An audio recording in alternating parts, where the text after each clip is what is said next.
Hi, Jeff. First of all, let me start by saying thank you so much for doing this episode with me. I am super excited to learn more about you and to get to meet you.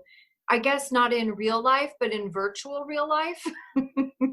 I agree. Hello, Angela. My pleasure. Yeah, thanks for doing this. So let's just start with telling the listeners a little bit about you and what you do. Yeah. Yes. My name is Jeff. I'm a doctor of pharmacy. I'm a certified nutritional supplements advisor. I'm a person in long-term recovery from drug addiction. Specifically opiates and amphetamines, but I identify with all of it. I started Reaction Recovery this past summer. Reaction Recovery is it's an online consultation service. Specifically to help people following a drug detox stabilize physically, okay, through diet, nutrition, supplementation. We kind of look at how all that plays in with any prescription medications that you're taking, just like the whole picture, kind of moving forward into and kind of help you glide into long-term recovery. Just to sort of bridge that gap between detox and long-term recovery. Okay, I'm glad you said that because I want to dig into that a little bit. So, are you more about the actual like acute withdrawal detox stage, or are you a little beyond that? It could be both, and I work with people in both. The majority is the acute. Okay, so from my perspective, I believe that we have done collectively, and we've done a great job recently of getting people into detox, identifying people, figuring out how to get them into detox, physically separating them from whether it's drugs or alcohol, and even long term, the long term approaches, whether it's the time tested 12-step groups that have been around for 80 years that are doing their thing.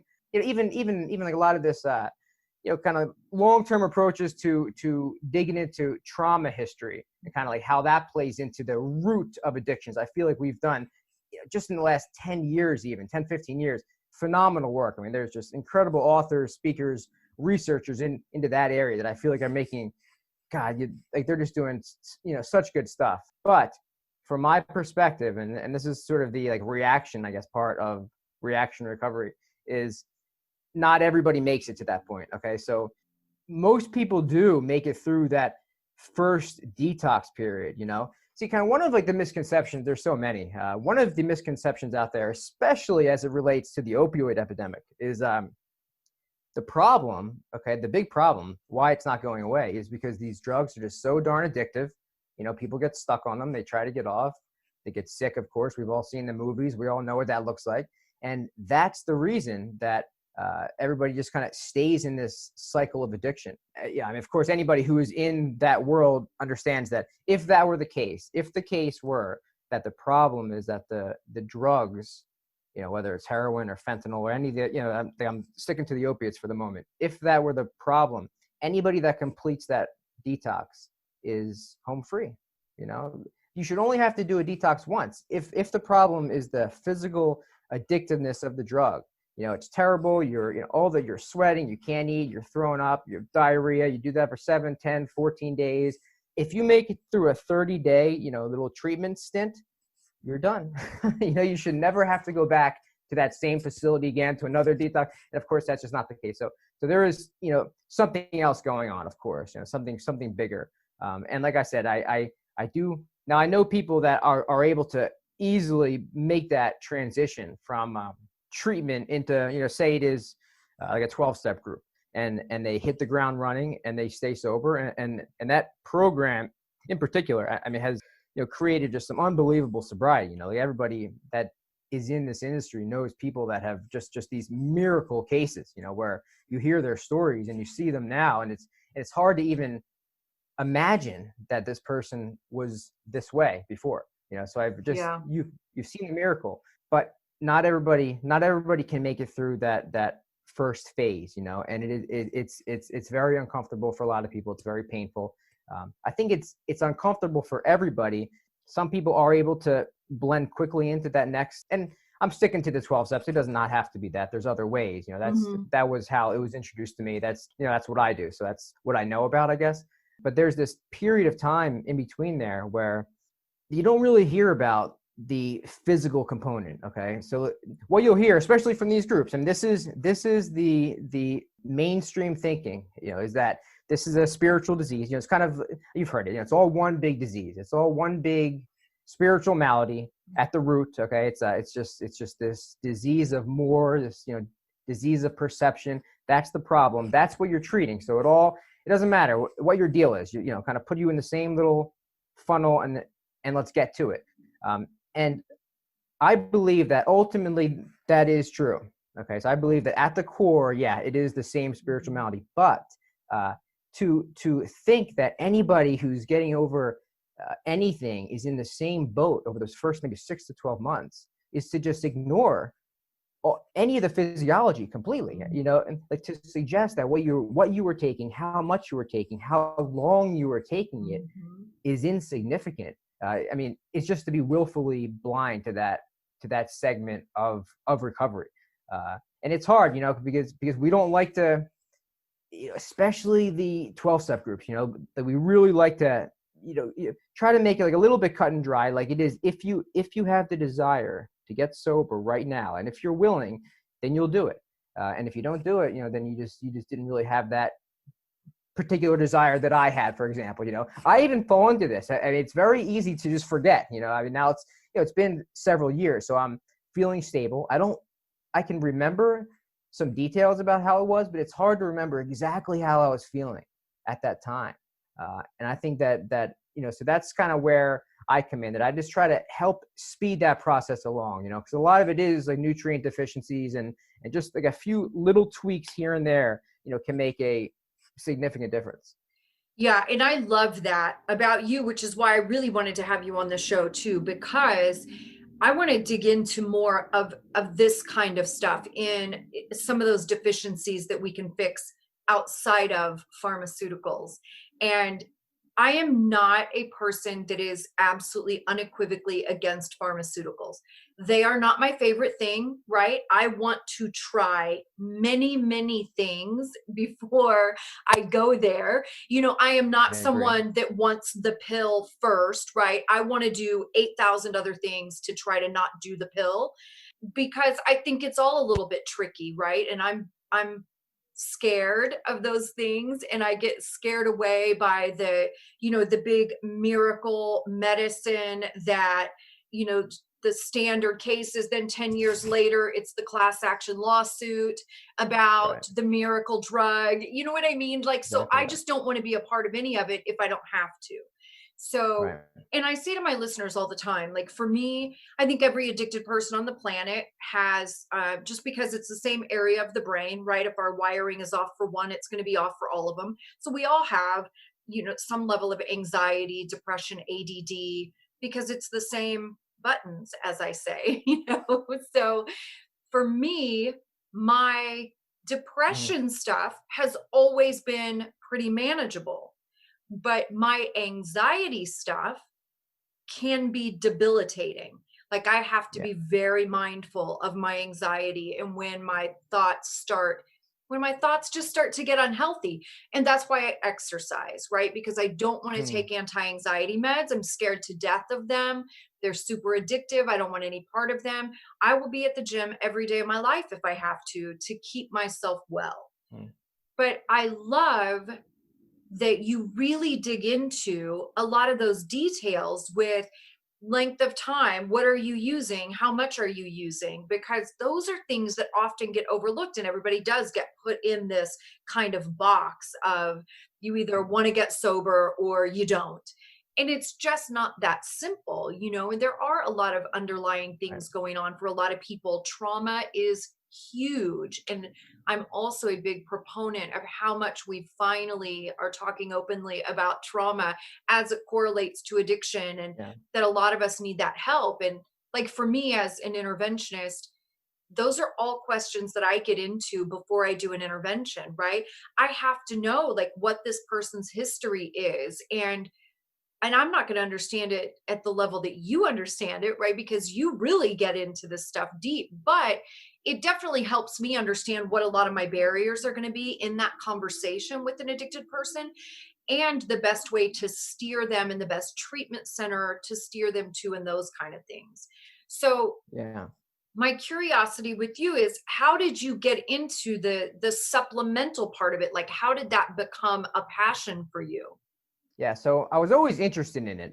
So my education is through pharmacy, okay, and so I have a doctor of pharmacy degree. Now it's 4 years post undergrad, and if I want to sum up what I've learned in 4 years, it's that you really want to try to avoid taking pharmaceuticals if you can help it. Okay, I'm going to sum up 4 years of pharmacy school. That's what I would say. So I agree with you there. Are there indications where it's going to be appropriate? Of course, of Mhm. course. Yeah. Do a lot of people kind of get into this maybe unknowingly, and then it kind of complicates just sort of where you go from there? Absolutely. Mhm. And that happens all the time. But there are alternatives to it, and I've always been interested in this. Now, it's so difficult, okay, because there is so it is also very, very political. Like when you're dealing with supplements, anything that's going to rival a pharmaceutical is going to be looked at as a competitor. For And sure. Yeah. I mean, we're talking about one of the most powerful industries in the world. And this is just one of the most well-funded. Uh, so one of the big, big problems, God, it's such an issue, is that where a lot of lay people get information about some of this stuff would be, Google. Just that's just where basic people go. Like you might just type in a sentence, does vitamin D help fight off COVID? Okay. You might start hearing that from a couple of people. So then I want to research it. And then where do you go? The problem is, okay, any clinical trial, any kind of clinical research is very, very, very expensive. A lot of these smaller companies just don't have the funds to do that, nor the time to follow it through. The big pharmaceutical companies do. And what happens, without getting too, I don't want to just be trashing them here either, but I just need to say, this is what they do. Okay, let's just take the antidepressants, because that's sort of what we're talking about. Okay, so there's a company that has an antidepressant now. It's a new one. It's on patent. They're going to have it for 15 years. So they really have a vested interest in this product.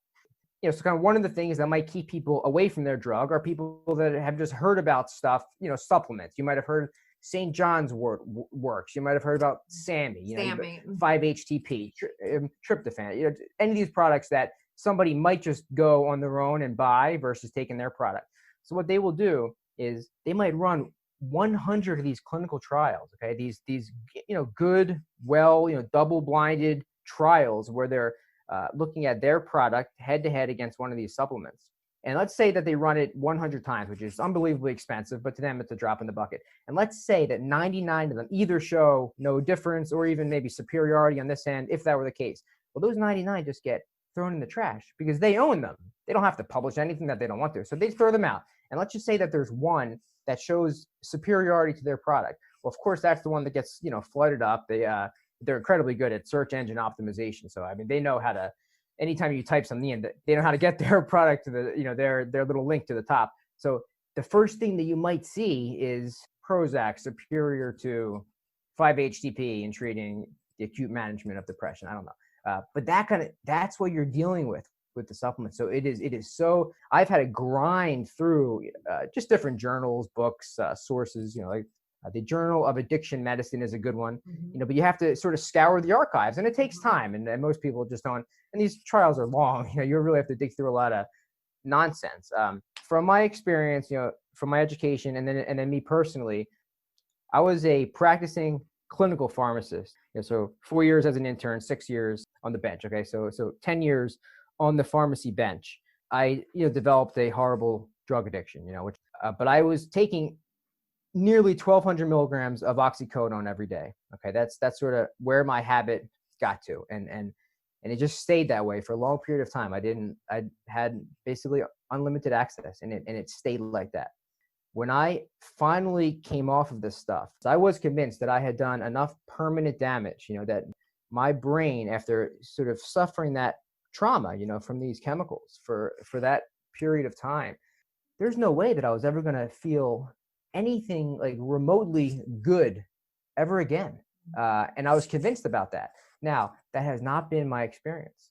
That was sort of the catalyst, I guess, for reaction recovery is that there is this idea that at a certain point, we need something else. We need some kind of like replacement.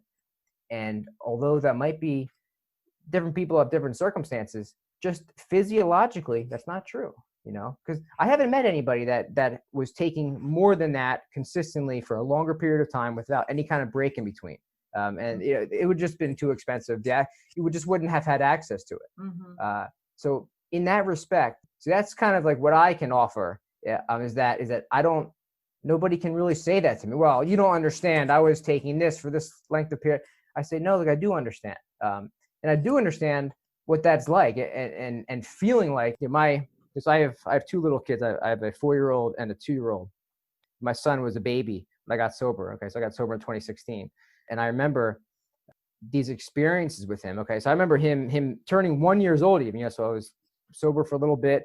I remember him doing these like really cute things. These cute little 1-year-old baby things, and me looking at it, and I could like identify it as like, this should be a joyful experience, but like, I felt nothing. Yeah. Zero. It is like whatever is supposed to be firing is not firing, and that's scary. And I've heard that from so many other people. If you want to call that, this prolonged anhedonic period, is so brutal. It's so unbelievably brutal for a lot of people that a lot of people do give up at some point. They think, look, if I'm 6 months sober at this point, I can't even blame it on drugs anymore. Mm-hmm. And everything just feels horrible. What's the point of doing it like this? Now I might not go back to that same substance right away, but I'm going to be looking for something else, I guess is my point. And that's sort of the crux of my message, is that no, you can heal from that. You can repair. Right, and there's a lot more than nutrition. You talked about exercise. Exercise, I talk about that as much as anything. Yeah, exercise is huge. I love that you used the word anhedonic, right? Because I was going to say, could you get into anhedonia a little bit? Because I really want listeners to understand that term and what that means. Certainly in early sobriety, this is a key piece of information. And I've definitely talked about it on many podcasts before, but I would love to hear you explain anhedonia also to the listeners. Yes. So anhedonia is this experience. So it's beyond depression. If you sort of look up the clinical definition of depression, there are very, very specific things that need to be checked off. Anhedonia could be one of them.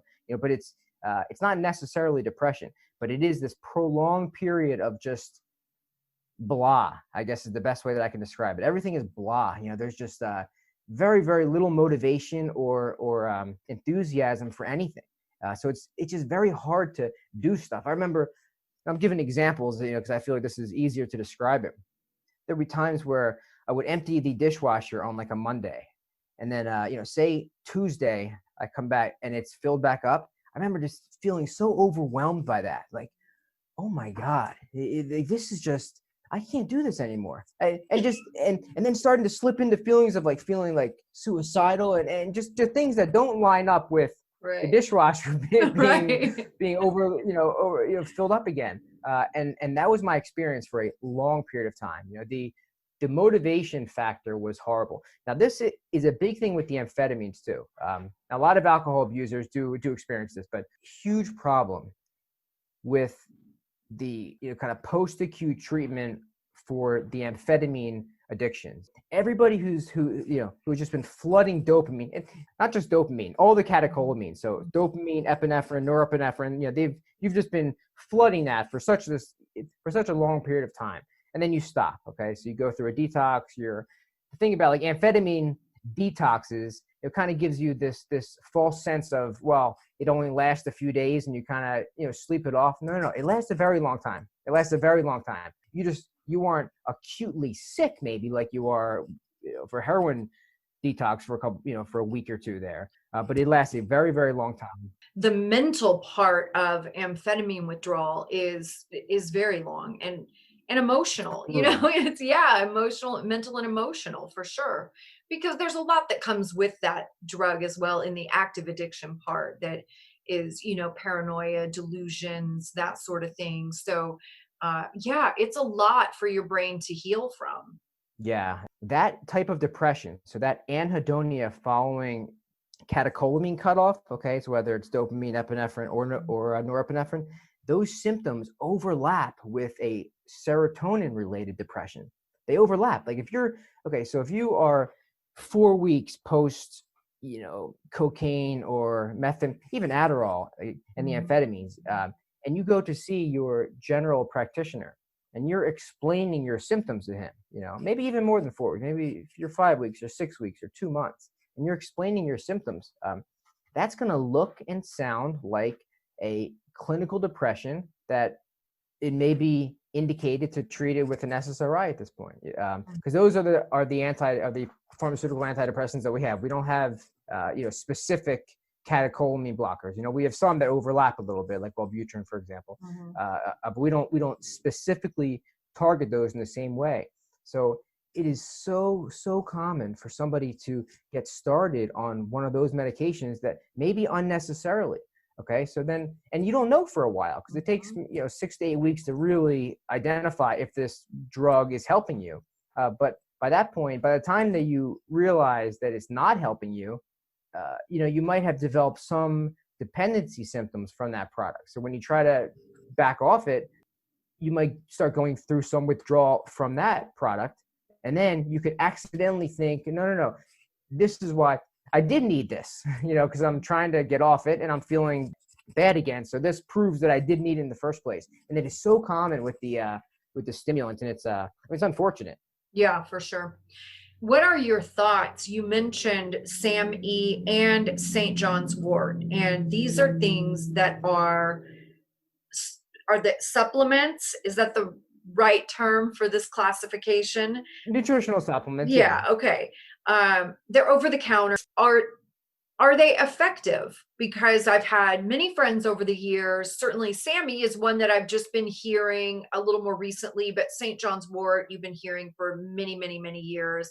Are they effective in helping some mild symptomatic depression? St. John's wort, certainly, that's been around for a long time. The problem with St. John's wort is that there are a lot of drug to drug interactions, okay, where it can actually inhibit the breakdown of other drugs. Okay, so you're taking something for high cholesterol.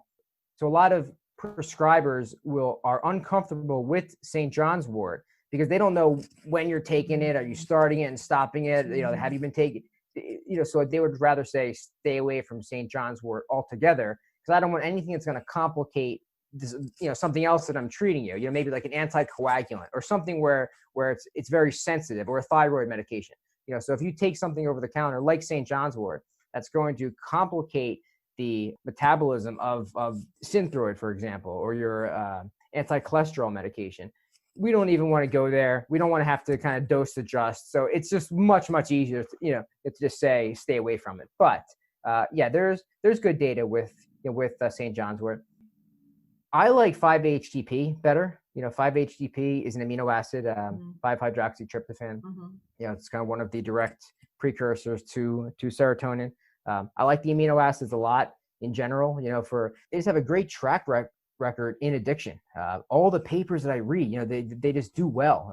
The risk of the toxicity risks and side effect profiles are so low relative to the other products that, and you said this initially, it is at least worth a shot, So it is at least worth trying some of these other approaches before maybe going to something else. So that's not saying that nobody needs this anymore because you all need to take this. No, but it's certainly worth trying, and that's what the amino acids are in general. I mean, they're foods. They're products of protein. They're the building blocks of protein, and certain companies will formulate a product and concentrate it into a capsule, and that's how it's administered. Are there companies that are more well respected than others? Certainly. Oh, absolutely. I'm very, very selective in which brands that I recommend. It's constantly trying to find between something that's affordable and something that's effective. That's the constant game if you're looking at supplements. Yeah, and this is where it definitely gets tricky too, because it's unregulated, right? Like not Right. FDA approved. Like, so how do you know what is good? And I feel like a lot of the really big supplement companies in my head are no better than big pharma. I feel like they can be very misleading, and almost like they don't give you all the information you need. They'll say, oh, there's this much of this thing or this much of this thing in this capsule. But is that what you actually need? Is it enough to even make a difference? Like, I just feel like it can be very muddy water. Oh, it can, absolutely. That's why any good, reputable company will pay a kind of third party to do all that bioanalysis for them. So they will have, because you have to pay for that. To get that actual stamp, where it's kind of being approved, being certified by the FDA. Okay, when it's being certified, that means that a third party neutral company has reviewed this. It has what it says. If it says it has 50 milligrams of 5-hydroxytryptophan, it has, kind of within what it's supposed to have. It is unregulated in the sense that it's not like a pharmaceutical product, but that is one of the misconceptions, is that it's just this unregulated, snake oil company where I can write, Jeff's magical pill and sprinkle, some spirulina and grind up some kale and tell you that I mean, it's more than that. Are there those products out there? Sure. But anybody who is studying this stuff and who is experienced in it is not going to recommend, Jeff's magical kale capsule. Jeff's magical fairy dust with spirulina. Thank you for that. I love No, spirulina. yeah. What about I was told some years ago in my intervention career, speaking to a doctor in a treatment center, recommended L-theanine for bipolar disorder. Can you shed a little bit of light on that? I've always had some curiosity about this because Recommend. for those of you that don't know, something like, I think it's 52% of people with bipolar disorder also have substance use disorders. So these are things that can often go hand in hand. And as a professional, you come up against bipolar a lot, right? And I'm always trying to educate myself. So can you shed a little light? And maybe you can't, I don't know. I've just always been curious. L-theanine for bipolar, and why is it effective? Okay, so I have not, whatever trial he's kind of pointing at or was pointing at, how long ago was that recommendation made? That was probably 5 or 6 years ago. Okay. I have not, so I haven't seen or read that with regard to bipolar disorder.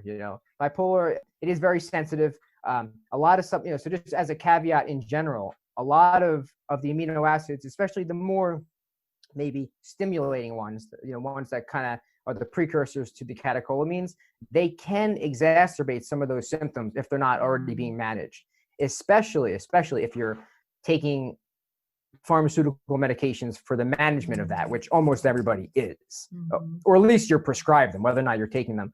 Right. So in that case, so some of them, like tyrosine is one of my favorite amino acids. I don't recommend that, with bipolar disorder.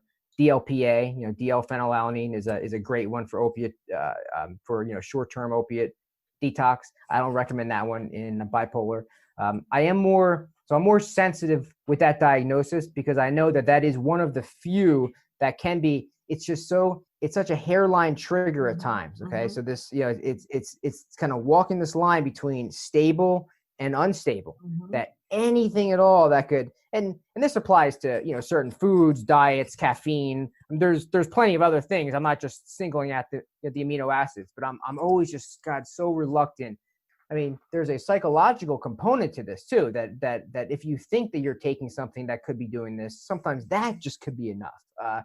So I guess to answer your question, I'm not familiar with that trial, but in general, I'm very careful with any of the amino acids with being used with bipolar disorder. I will say that I like L-theanine a lot. I really like L-theanine. It's a great, especially a lot of people in early recovery will overdo it with the caffeine, at first, whether it's coffee or the energy drink. I'm not an energy drink guy, but that doesn't mean that it's not happening. And L-theanine is a really good way to kind of blend down some of those stimulant effects and that jitteriness that happens and the anxiety that'll happen later in the day. L-theanine, in case you don't know, the listeners don't know, it's the active ingredient that's in green tea. So green tea is basically the effect that you're getting more or less is the caffeine and the L-theanine. So L-theanine is green tea minus the Which is caffeine what I'm component. drinking right now. Green tea, yeah, green Yeah. tea's great. Green tea's great. I love iced green tea. It's one of my favorites. Yeah. Okay. There's so many directions I want to go here. Okay, so you said a minute ago that companies that are reputable, supplement companies that are reputable, will pay a third party, right, to run those trials and do that research. And you said Right. FDA certified. So as a consumer, if I'm out in the world looking for supplements, that's what I want to look for is FDA certified? Yes, that will be on the actual label itself. And anybody who has put out the money to do that, they're including that sort of seal of approval on the product itself. So if you don't see that, then it means that it was not done, or it was done and it failed. So either way, yeah, I just steer away from them in general. I mean, I've even had some people that I know, some companies that I think are probably pretty good companies, but they have not paid for that. So I just can't recommend them. Mm-hmm.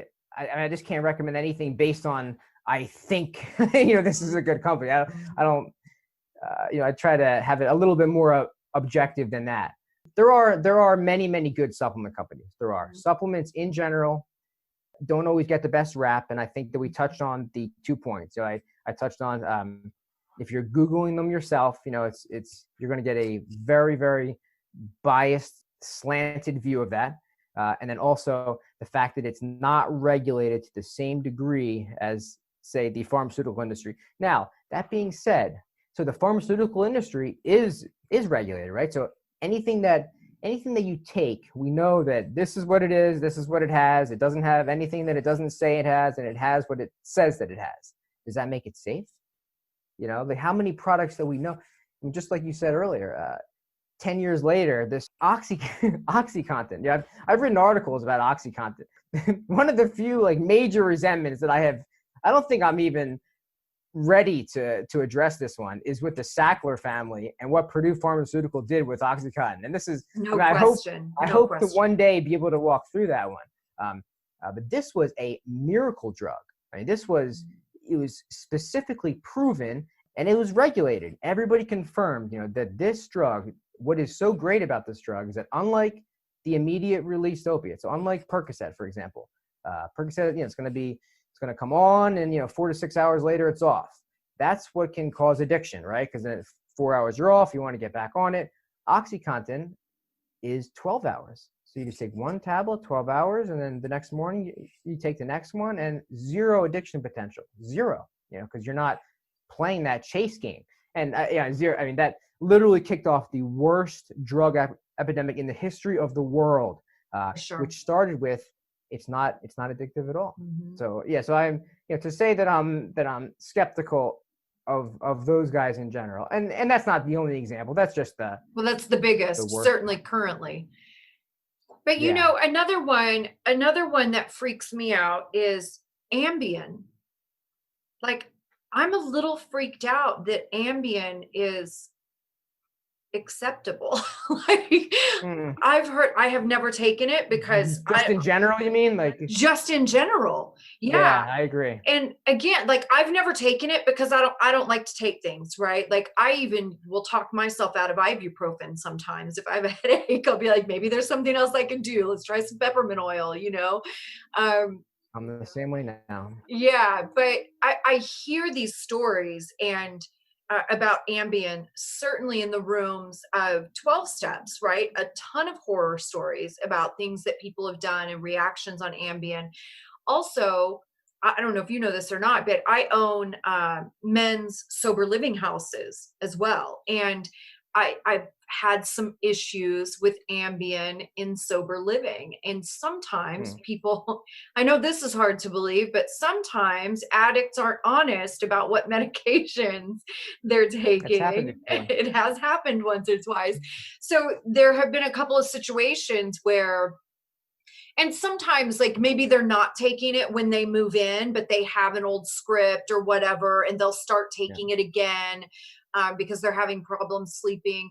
But we've had some issues that were pretty uncomfortable because of people taking Ambien. And I just think all the time, like, people tell me they get Ambien, and I'm like, I don't understand how it's okay. Like, even if you watch television at all or any investigative reporting show, there are tons of horror stories about Ambien. Like, it's really scary to me.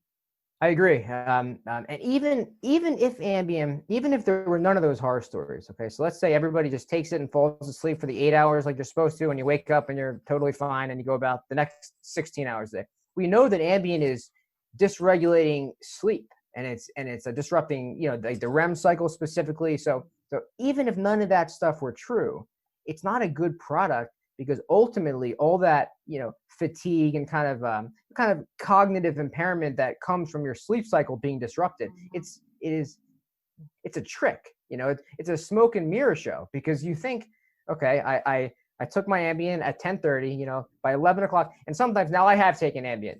Okay, I've most of this stuff I've taken. You might maybe 15 minutes later. So if you're taking that, I mean, you better be, you don't want to take it down the street and drive home. 15 minutes you might be out. So you have this thought that from 11 to 7, I'm unconscious sleeping. So I'm getting my 8 hours of sleep. And that's not true. That's not the case. So in general, I don't love Ambien, of course, but for people in recovery, I think it's particularly dangerous. And it also disrupts, for alcohol abuse and for benzo abuse, and there's a long kind of road of recovery there, even like neurologically, and a lot of those neurotransmitters get disrupted, specifically GABA, and Ambien is playing directly on GABA. So you're trying to recover from something, and then you are intentionally disrupting it. So no, yeah, I don't think that there's anything good or safe about Ambien. Yeah, and neuroscience really is what got me super passionate about not only my recovery, because I was already sober, and right kind of at the time that they were really, like, everybody had theories that there were some genetic things going on in the brains of people with addiction, right? It's hereditary, it runs in families. Now, it doesn't mean if you have that wiring that you're definitely going to be addicted. It just means that you're more susceptible to it, right? I'm a little The more susceptibility, vulnerable right? because my wiring is a certain way. So what I loved about that when I was newly sober, because I think I was really reading all of this stuff, I was probably in my first year. And what I loved about the neuro part is it was the first thing that made me feel like I was fixable, right? It was the Mm, first thing that when mm, I started exploring it, I thought, oh, wait a minute. Like, I'm not just effed up beyond repair, right? I'm not defective. Like, this is a brain right. thing. And what we know about the brain is that your brain will change to support you as you change your behaviors. There's plasticity and pruning and all this stuff. And I'm not going to get into it and bore my listeners to tears, but Great topics. Neuroplasticity in addiction is an awesome topic. I agree. beautiful. And it literally changed my life. It really did. It changed my life, and it changed my view of my recovery, because then I felt like I understood, like, okay, if I do these things and think about it from a brain standpoint and do the things to support my brain, then my brain will support me in this new Yeah, lifestyle and figuring it out. And I was patient, thankfully, because, anything with your brain and your body are not necessarily quick, which is the other reason people love yeah, pharmaceuticals. They're very fast, yeah. and we are instant gratification people. But I would rather take the longer route because it's also sustainable for a longer period of time, or perhaps permanent That's if you right. keep practicing. So that was the stuff that I really loved. And also what I studied a lot in school. You know, I mean, I went to social work school and psychology and all of that stuff, but I did a lot with Mm, neuropsych as well. And I'm just obsessed with that stuff. But also why I'm not such a huge fan of pharmaceuticals, because they're just doing things in there and they're pushing buttons that, quite frankly, with my wiring, I don't need to be pushing those buttons anyway. Like, I I need to be agree. doing it in a healthier way, for sure. That's not Yeah. manipulation. So uh, I I agree. I completely agree. I want to make a comment about sleep actually. About I want to kind of footnote that this topic because I would do want to say something about this, but kind of piggybacking off of you saying you're not you have been sober long enough and you've probably been through you know what it takes to have gotten through that you're not necessarily willing to take the risk for one of these kind of products that so I was in a horrible car accident, 5 weeks ago. I think one of the misconceptions in addiction recovery, is that we get sober and then all of our bad habits go away. And one of my one of these habits I have is so strange. I don't even know how to explain this one, but it takes me like a little bit into a trip to put my seatbelt on. I have no idea why I do that. It takes about 15 minutes into a trip. I have to kind of get going to buckle up. I mean, hopefully that's over now, but who knows, And so I had just left my house. This was the end of April. Okay, so it was the kind of peak of COVID. It was a pretty big, busy road, and there were literally 3 cars on the entire road, I think, and we all sort of converged at the same point. And it was a horrible accident. I had to swerve out of the way, and I went head on, with another car, full speed, and my head went through the windshield. A huge clump of my hair was stuck, and my whole face was just gashing, kind of gushing blood. I sort of like awoke, like I gained consciousness to the EMT sort of pulling me out of the car. I was in a truck. This gentleman was in an SUV. All my toes were broken, and they were broken in such a way that I needed surgery. Now, I have never had surgery, let alone sober surgery, but I've never had that experience. What I came into addiction recovery. So I was sort of court ordered, through some like administrative courts into treatment, the first time, and it was for opiates. That was my, yeah, if you want to call it a drug of choice. I like the whole lot of things, but if you want to say what is your drug of choice, okay, that was it. So I have this relationship. Really, it's a love affair. I mean, it's what it is. That's how I describe it. The relationship got unbelievably toxic, of course, but still, it is this still like when I think about it. In the first couple of years, it was like a mourning process of losing this unbelievable attachment in my life. I mean, this thing basically killed me, but still, that's tell that to my brain, So I've separated myself, for years from this stuff, which I never thought was going to be possible. So I have this surgery, and I mean, of course, they're telling me that that I need narcotics for it. I mean, this is we're going to be cutting, and they did. They cut through like the bottom of my toe and then straight down the the top, and I have these pins still sticking out of my toes, and but I said I'm not going to do that. I understand that this could be extremely painful, and I still had this guy's phone number, right? So even if it was at say the second day, which they say is the worst, if I would have woken up and it was just the end of the world, I could have called somebody. But I did not want to have this medication or to fill it or to see this stuff. I don't want to have any parts of that. And it was horrible. I mean, it was horrible. I mean, it's unfortunate that that I was in the particular situation where this is what those medications are indicated for. It's for exactly this kind of thing. But I was not in a place that I was willing to risk that. I didn't want to introduce that into my system, even if it was appropriate. Everybody was kind of okay with my decision. I wasn't really getting.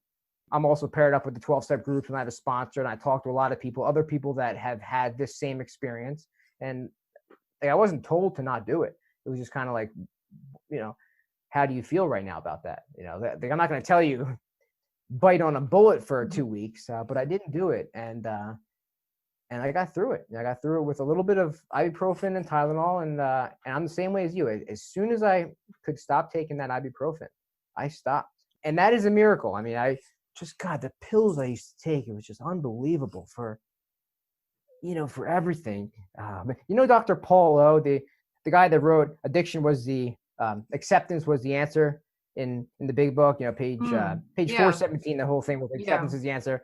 So that guy is Dr. Paul O, and I've listened to all kinds of tapes from him, and he used to say, I never took any pill that I didn't have the exact symptom for which that pill treated. And he said, well, either had it or felt it coming on. And man, I can relate to that, because that was me. I would just any little thing that I could sense coming in the distance, any anxiety or uncomfortability or insomnia or fatigue, anything, I would just treat it, with a pill. And that was me for over 10 years. So the fact that I can walk through this. That's so common though. And that's another piece of addiction where I think that people with addiction get caught up in that mentality is we tend to feel like we have to take something, right? Taking something is better than taking nothing.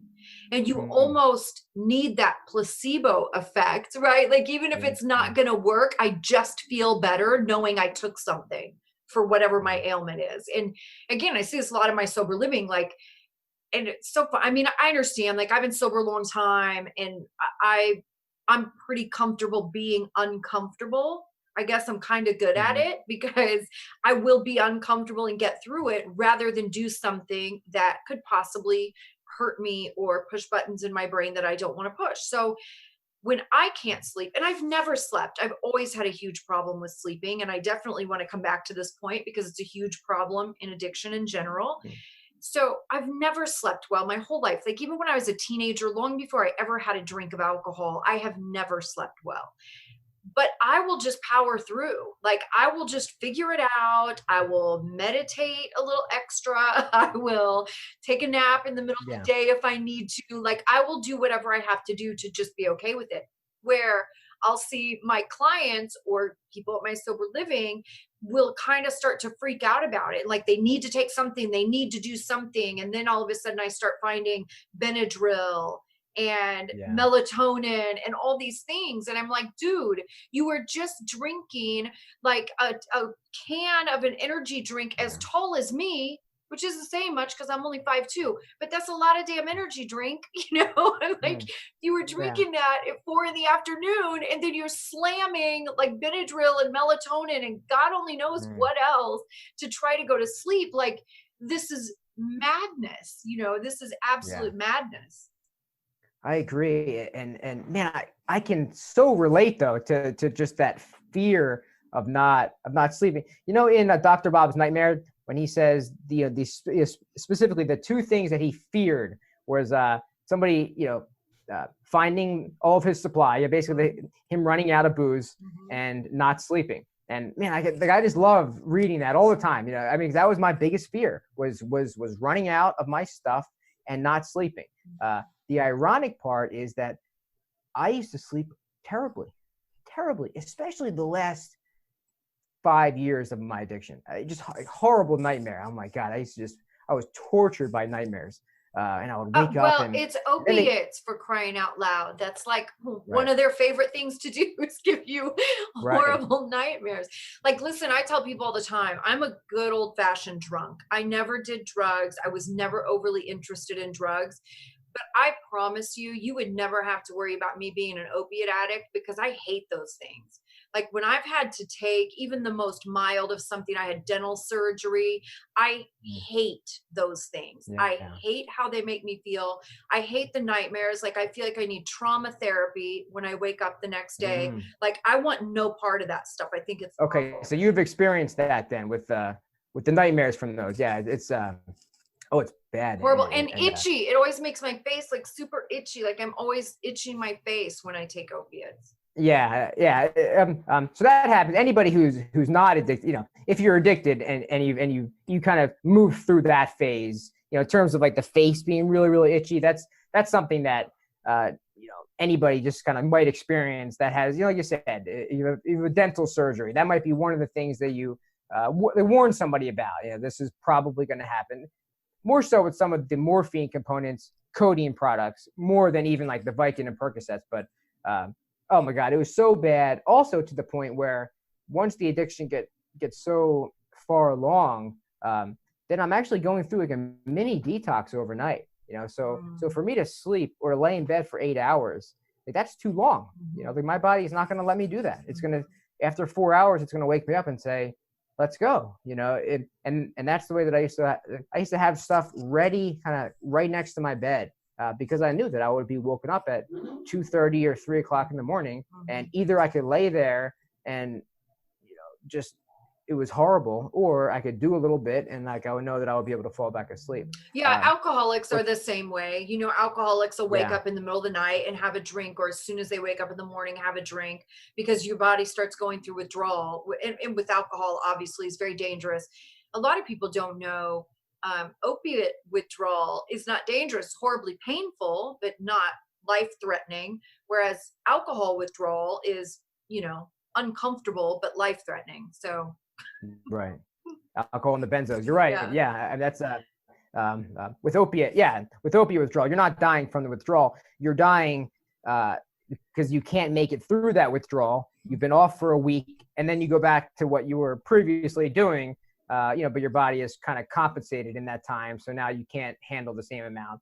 And well, that's how people were dying before. Nowadays, with the fentanyl and the carfentanil, now it's just, it was always Russian roulette, but now it's Russian roulette with more bullets in the gun. for sure. My last little point about sleep is like, the ironic thing is that I sleep so well now.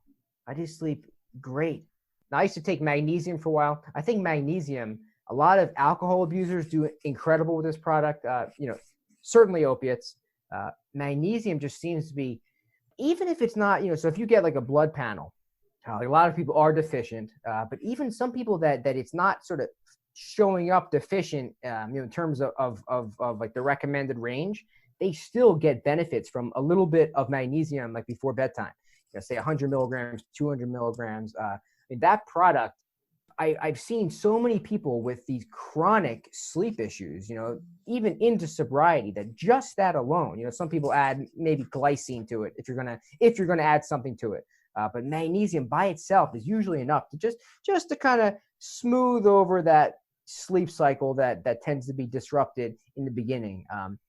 But you're right, though. You said if just adding on the meditation or once people seem to stay sober for a while, and you just burn natural energy throughout the day by living your life, that you're generally tired. You're just actually tired at night, and your body can sleep, and then you wake up the next day, and something that I still have not gotten over that.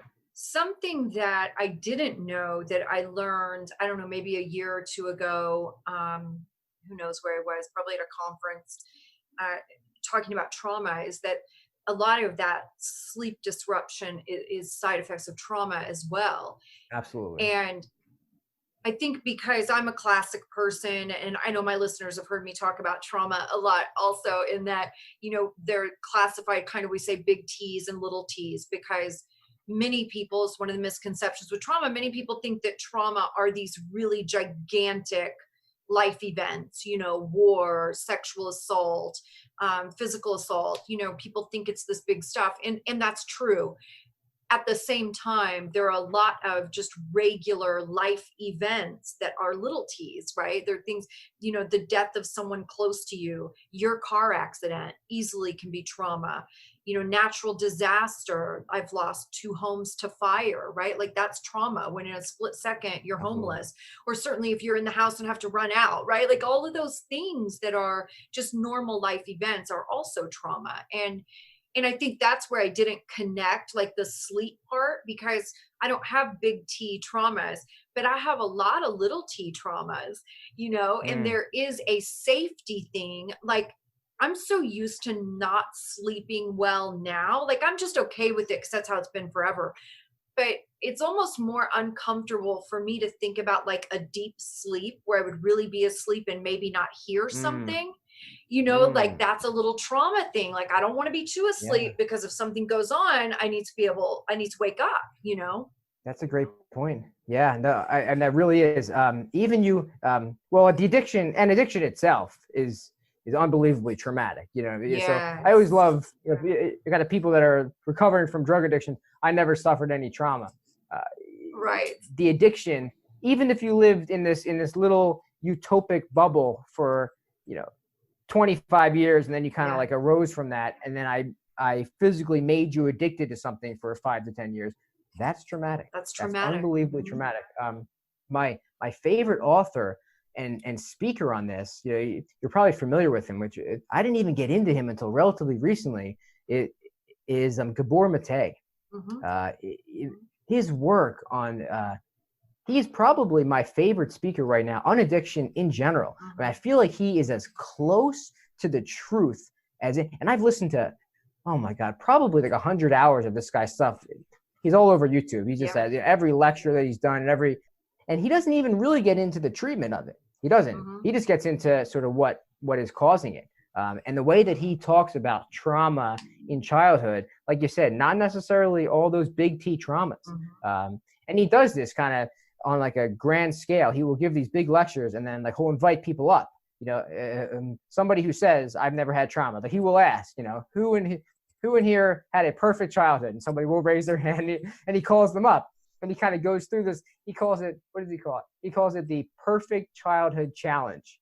And just after like a few questions, it becomes obvious that maybe you were looking at it incorrectly. Well, also that, trauma happens to your brain. And that's how like little tiny babies can have trauma without having memories of it, because trauma happens to your brain. When a traumatic event takes place in your life, it changes your brain. So you don't have to actually be connected to the feelings or the discomfort of it. You don't have to feel frightened or threatened, or like, you don't have to feel those things for your body and your brain to still internalize it as traumatic. Yeah, no, I agree. And I love the way he talks about too, just like you're saying, the implicit versus explicit memories. Mhm.